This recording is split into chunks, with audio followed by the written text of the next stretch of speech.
ಬೆಚ್ಚಿ ಬೀಳಿಸಿರುವಂತಹ ಪ್ರಕರಣ. ನೀಚ ಡಾಕ್ಟರ್ ಹೆಂಡತಿಯ ಮಾತಿಗೆ ಓಗುಡ್ಲೇ ಇಲ್ಲ. ಹೌದು, ನಾನೇ ಸಾಯಿಸಿದ್ದೇನೆ, ನಾನೇ ಅನಸ್ತೇಶಿಯಾವನ್ನ ಕೊಟ್ಟು ಸಾಯಿಸಿದ್ದೇನೆ ಅಂತ ಎಷ್ಟು ಕ್ರೂರ ಮನಸ್ಸು. ಸೈಲೆಂಟ್ ಆಗಿ ಇದ್ದ ಸೈಲೆಂಟ್ ಕಿಲ್ಲರ್ ಅಷ್ಟು ನಯನಾಜೂಕಾಗಿ ನಡ್ಕೊಳ್ತಾ ಇದ್ದ. ಬರುತ್ತೆ, ನಾಚಿಕೆ ಆಗಲ್ವಾ ನಿಮಗೆ? ಬುದ್ಧಿಯಲ್ಲಿಟ್ಟಿರ್ತೀರಾ, ಬುದ್ಧಿ ಕಾಲಡಿಗಿಟ್ಟಿರ್ತೀರಾ. Very horrible news.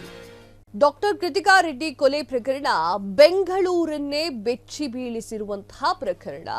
ಒಂದು ವೈದ್ಯೆ ಇರ್ತಾಳೆ, ಆಕೆಯ ಗಂಡ ಆಕೆಗೆ ಗೊತ್ತಿಲ್ಲದ ರೀತಿಯಲ್ಲಿ ಅನಸ್ತೇಶಿಯಾವನ್ನ ಕೊಟ್ಟು ಸ್ವಲ್ಪವಾಗಿಯೇ ಸಾಯಿಸ್ತಾನೆ ಅಂತಂದ್ರೆ ಬೆಚ್ಚಿ ಬೀಳುವಂತಹ ಕತೆ ಅಲ್ಲದೆ ಮತ್ತಿನ್ನೇನು. ಪತಿಯನ್ನೇ ನಂಬಿಕೊಂಡಿದ್ದಂತಹ ಕೃತಿಕಾಗೆ ಅರಿವಾಗದಂತೆ ನಯವಾಗಿ ವಂಚಿಸಿ ಇಂಜೆಕ್ಷನ್ ಅನ್ನ ಕೊಟ್ಟು ಕೊಂದಿರುವಂತಹ ಡಾಕ್ಟರ್ ಮಹೇಂದ್ರ ರೆಡ್ಡಿ ಮದುವೆ ಮುನ್ನವೇ ಭಾರಿ ಡಿಮ್ಯಾಂಡ್ ಅನ್ನ ಮಾಡಿದ್ದ ಎನ್ನುವಂತಹ ವಿಚಾರ ಈಗ ಬಠಾ ಬಯಲಾಗಿದೆ. ನಾನು ಮೊನ್ನೆ ಅಷ್ಟೇ ಹೇಳ್ತಾ ಇದ್ದೆ, ಏನು ಅಂತಂದ್ರೆ ಕೃತಿಕಾ ರೆಡ್ಡಿ ಸಾಯುವ ಕೊನೆಯ ದಿನದಲ್ಲೂ ಕೂಡ ಮಹೇಂದ್ರನಿಗೆ ಮೆಸೇಜ್ ಮಾಡಿದ್ಲು, ನನಗೆ ನೋವಾಗ್ತಾ ಇದೆ, ಈ ಒಂದು ಔಷಧಗಳನ್ನೆಲ್ಲ ನಿಲ್ಸಕ್ಕಾಗತ್ತಾ, ನನಗೆ ಆಗ್ತಾ ಇಲ್ಲ, ತುಂಬಾ ನೋವಾಗ್ತಾ ಇದೆ ಅಂತ ಆಕೆ ಹೇಳಿ ಗೋಗರ್ದಿದ್ಲು. ಆದ್ರೂ ಕೂಡ ನೀಚ ಡಾಕ್ಟರ್ ಹೆಂಡತಿಯ ಮಾತಿಗೆ ಓಗುಡ್ಲೇ ಇಲ್ಲ. ಪರಿಸ್ಥಿತಿ ನೋಡಿ ಯಾವ ರೀತಿ ಆಗುತ್ತೆ ಅಂತ ಹೇಳಿ. ಈಗ ಕೃತಿಕಾ ತಾಯಿ ಒಂದು ವಿಚಾರವನ್ನ, ಕಿಲ್ಲಿಂಗ್ ವಿಚಾರವನ್ನ ಬಿಚ್ಚಿಟ್ಟಿರುವಂತಹ ಒಂದು ಘಟನೆ ನಡೆದಿದೆ. ಡಾಕ್ಟರ್ ಕೃತಿಕಾ ರೆಡ್ಡಿ ಅವರ ಕಣ್ಣೀರು. ಹೌದು, ಡಾಕ್ಟರ್ ಕೃತಿಕಾ ರೆಡ್ಡಿ ಕೊಲೆ ಪ್ರಕರಣಕ್ಕೆ ಸಂಬಂಧಪಟ್ಟಂತೆ ಆಕೆಯ ತಾಯಿ ಮಾಧ್ಯಮದ ಮುಂದೆ ಬಂದು ಮಾತನಾಡಿದ್ದಾಳೆ. ಮಗಳ ಸಾವಿಗೆ ನ್ಯಾಯ ಕೊಡಿಸಬೇಕು ಅಂತ ಹೇಳಿ ಕಣ್ಣೀರನ್ನ ಹಾಕಿದ್ದಾಳೆ. ಮಗಳು ಕೃತಿಕಾ ತುಂಬಾ ಬುದ್ಧಿವಂತ ಹುಡುಗಿ ಆಗಿದ್ಲು. MBBS MDಯಲ್ಲಿ ಟಾಪರ್ ಆಗಿದ್ಲು. 4 ಡಿಗ್ರಿ ಮಾಡಿದ್ದಾಳೆ ಅವಳು. ನನ್ನ ಮಗಳಿಗೆ ಆರೋಗ್ಯ ಸರಿ ಇರಲಿಲ್ಲ, ನನ್ನ ಮಗಳಿಗೆ ಹೆಲ್ತ್ ಸರಿಯಾಗಿರ್ಲಿಲ್ಲ ಅಂತಿದ್ದಾರೆ. ಹೆಲ್ತ್ ಸರಿಯಾಗಿಲ್ಲ ಅಂದ್ರೆ ಇಷ್ಟೊಂದು ಓದೋಕೆ ಆಗ್ತಾ ಇತ್ತ? ಅವಳೇ ನನಗೆ ಸರ್ವಸ್ವವಾಗಿದ್ಲು, ಅದನ್ನ ಮಾತುಗಳನ್ನ ಕೇಳೋಕೆ ಆಗ್ತಾ ಇರಲಿಲ್ಲ ಅಂತ ಹೇಳಿ ಮಗಳನ್ನ ನೆನೆದು ಕಣ್ಣೀರನ್ನ ಹಾಕಿದ್ರು ಅವರ ಅಮ್ಮ. ಅಕ್ಕನ ಹಾಗೆ ತಾನು ವೈದ್ಯ ಆಗ್ಬೇಕು ಅಂತ ಕನಸು ಕಂಡಿದ್ಲು, ಬಡ ಜನರಿಗೆ ಸಹಾಯ ಮಾಡಬೇಕು ಅಂತ ಹೇಳಿ ಅಂದ್ರೆ ಕನಸನ್ನ ಕಟ್ಟಿಕೊಂಡಿದ್ಲು ಅಂತ ಹೇಳಿ ಅವರ ತಂಗಿ ಸೌಜನ್ಯ ಕೂಡ ಮಾತನಾಡಿರುವಂಥದ್ದು. ಎಸ್ ವೀಕ್ಷಕರೇ, ಈಗ ಹೇಳ್ತಾ ಇರೋದೇನು ಅಂದ್ರೆ ಮಹೇಂದ್ರ ರೆಡ್ಡಿ ಏನು ಆತ ಇದ್ದಾನಲ್ಲ, ಆ ಕೃತಿಕಾ ಗಂಡ, ಆತನೂ ಕೂಡ ಒಪ್ಪಿಕೊಂಡಿದ್ದಾನೆ, ಹೌದು ನಾನೇ ಸಾಯಿಸಿದ್ದೇನೆ, ನಾನೇ ಅನಸ್ತೇಶಿಯಾವನ್ನ ಕೊಟ್ಟು ಸಾಯಿಸಿದ್ದೇನೆ ಅಂತ. ಎಷ್ಟು ಕ್ರೂರ ಮನಸ್ಸು ಅವಂದು.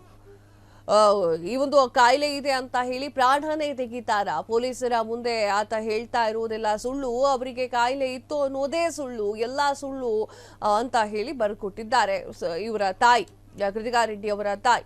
ಅಕಸ್ಮಾತ್ ಆಕೆಲೆ ಕಾಯಿಲೆ ಬಂದ್ರೆ ತೋರಿಸಬೇಕಾಗಿತ್ತು, ಪ್ರಾಣ ತೆಗೆಯೋದು ಯಾಕೆ ಬೇಕಾಗಿತ್ತು ಅಂತ ಹೇಳಿ ಕೃತಿಕಾ ತಾಯಿ ಸೌಜನ್ಯ ಪ್ರಶ್ನೆಯನ್ನ ಮಾಡಿರುವಂತದ್ದು. ಆಸ್ಪತ್ರೆಗೆ ಡಿಮ್ಯಾಂಡ್ ಮಾಡಿದಂತಹ ಕಿಲ್ಲರ್ ಡಾಕ್ಟರ್, ಹೌದು ಆತ ನಡೆದುಕೊಂಡು ರೀತಿ ನೋಡಿ ನಮಗೆ ಯಾಕೋ ಅನುಮಾನ ಬರುವಂತಹ ಒಂದು ಸಿಚುವೇಶನ್ನೇ ಬರಲಿಲ್ಲ. ಅವನು ಸೈಲೆಂಟ್ ಆಗಿ ಇದ್ದ, ಸೈಲೆಂಟ್ ಕಿಲ್ಲರ್ ಅಷ್ಟು ನಯನಾಜೂಕಾಗಿ ನಡ್ಕೊಳ್ತಾ ಇದ್ದ. ನಮ್ಮ ರಿಲೇಷನ್ಸ್ ಕಡೆಯಿಂದಲೂ ಕೂಡ ಮದುವೆ ಪ್ರಪೋಸಲ್ ಬಂದಿತ್ತು, ಒಳ್ಳೆಯ ಹುಡುಗ ಡಾಕ್ಟರ್ ಅಂತ ಹೇಳಿ ನಾವು ಅನ್ಕೊಂಡ್ವಿ. ಆದ್ರೆ ಈತ ಮದುವೆಯ ನಂತರ ಆಸ್ಪತ್ರೆ ಮಾಡಿ ಕೊಡಿ ಅಂತ ಹೇಳ್ತಾ ಇದ್ದ. ನಾವು ಆಗ ಆಗಲ್ಲ ಅಂತ ಹೇಳ್ತಾ ಇದ್ವಿ, ಕ್ಲಿನಿಕ್ ಮಾಡಿಕೊಡ್ತೀನಿ ಅಂತ ಹೇಳಿದ್ವಿ ಅಂತ ಹೇಳಿ ಕೃತಿಕಾ ತಾಯಿ ಒಂದಿಷ್ಟು ಮಾತುಗಳನ್ನ ಹೇಳ್ಕೊಂಡಿದ್ದಾರೆ. ಇಂತಹ ಗೋಮುಖ ವ್ಯಾಘ್ರರು ಸಮಾಜದಲ್ಲಿ ಇರ್ತಾರೆ. ಹೆಣ್ಣು ಮಕ್ಕಳಿಗೆ ಮದುವೆ ಒಂದೇ ಅಲ್ವೇ ಅಲ್ಲ, ಗೋಲ್ಮಾಲ್ ಮಾಡಿ ಮದುವೆ ಆಗುವಂತಹ ಒಂದಿಷ್ಟು ಜನರು ಇರ್ತಾರೆ. ತಂದೆ ತಾಯಿ ಹೆಣ್ಣು ಮಕ್ಕಳನ್ನ ಚೆನ್ನಾಗಿ ಓದಿಸಬೇಕು, ಅವರ ಕಾಲಿನ ಮೇಲೆ ನಿಂತ್ಕೊಳ್ಳೋ ಹಾಗೆ ಮಾಡಬೇಕು. ನನ್ನ ಮಗಳಿಗೆ ಆಗಿರುವಂತಹ ಅನ್ಯಾಯ ಬೇರೆ ಯಾರಿಗೂ ಆಗಬಾರ್ದು. ಮನೆಯನ್ನ ಈಗಾಗಲೇ ಇಸ್ಕಾನ್ಗೆ ಕೊಟ್ಟುಬಿಟ್ಟಿದ್ದೇವೆ. ವೈದ್ಯಕೀಯ ವೃತ್ತಿಯಲ್ಲಿ ತೊಡಗಿರುವಂತಹ ಬಡ ಹೆಣ್ಣು ಮಕ್ಕಳಿಗೆ ಸಹಾಯ ಮಾಡಲು ನಿರ್ಧಾರ ಮಾಡಿದ್ದೇವೆ ಅಂತ ಹೇಳಿ ಕೃತಿಕಾ ತಾಯಿ ಸೌಜನ್ಯ ಅವರು ಹೇಳಿದ್ದಾರೆ. ಮಗಳನ್ನ ಕೊಂದವನಿಗೆ ತಕ್ಕ ಶಿಕ್ಷೆ ಆಗಬೇಕು ಅಂತ ಹೇಳಿ ಅವರು ಪ್ರಾರ್ಥನೆಯನ್ನ ಕೂಡ ಮಾಡಿಕೊಂಡಿದ್ದಾರೆ. ಇತ್ತ ಮಹೇಂದ್ರ ರೆಡ್ಡಿ ತಾನು ತಪ್ಪೊಪ್ಪಿಗೆಯನ್ನ ಕೊಟ್ಟಿರುವಂತದ್ದು, ಪಶ್ಚಾತ್ತಾಪವನ್ನ ವ್ಯಕ್ತಪಡಿಸ್ತಾ ಇದ್ದಂಥದ್ದು. ಪೊಲೀಸರಿಗೆ ಆತ ಹೇಳಿದ್ದಾನೆ ಏನು ಅಂತಂದ್ರೆ, ನಾನೇ ಕೃತಿಕಾಳನ್ನ ಸಾಯಿಸಿದ್ದು, ಯಾಕೆ ಅಂತಂದ್ರೆ ಆಕೆ ರೋಗಿಷ್ಠಳಾಗಿದ್ಲು. ಆಕೆ ಒಂದು 4-5 ಬಾರಿ ದಿನಕ್ಕೆ ವಾಂತಿ ಮಾಡ್ತಾ ಇದ್ಲು. ಆಕೆ ಏನ್ ತಿಂದ್ರೂ ಕೂಡ ಅದು ಹೊಟ್ಟೆಲಿ ಇರ್ತಾ ಇರ್ಲಿಲ್ಲ, ವಾಮಿಟ್ ಆಗ್ತಾ ಇತ್ತು. ಸೊ ಇದರಿಂದ ನನ್ನ ಫ್ರೆಂಡ್ಸ್ ಎದುರಿಗೆ ನನಗೆ ಮುಜುಗರವಾಗ್ತಾ ಇತ್ತು. ನನ್ನ ಫ್ರೆಂಡ್ಸ್ ಕಿಂಡಲ್ ಕೂಡ ಮಾಡ್ತಾ ಇದ್ರು. ಸೊ ಆ ಒಂದು ಕಾರಣಕ್ಕೆ ಆಕೆಯನ್ನ ಸಾಯಿಸಿದ್ದೇನೆ ಅಂತ ಹೇಳಿ ಆತ ಒಪ್ಕೊಂಡಿದ್ದಾನೆ. ಹಾಗೆ ಒಂದಿಷ್ಟು ಜನರು ಹೇಳೋ ಪ್ರಕಾರ ಆತನು ತುಂಬಾ ಸೈಲೆಂಟ್ ಆಗಿರ್ತಿದ್ದ. ಈ ಸೌಜನ್ಯ ತಾಯಿ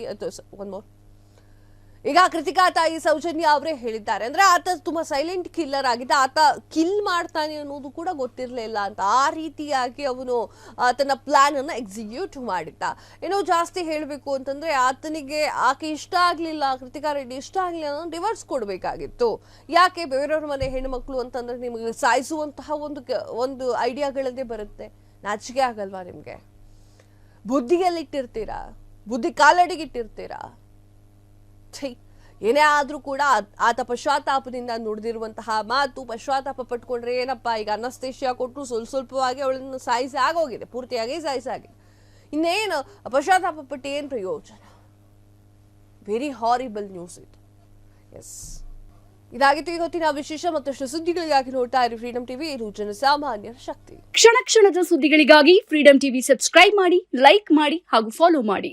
ಹೊಸ ಸುದ್ದಿಗಳ ನೋಟಿಫಿಕೇಶನ್ಗಾಗಿ ಬೆಲ್ ಐಕಾನ್ ಮೇಲೆ ಕ್ಲಿಕ್ ಮಾಡಿ.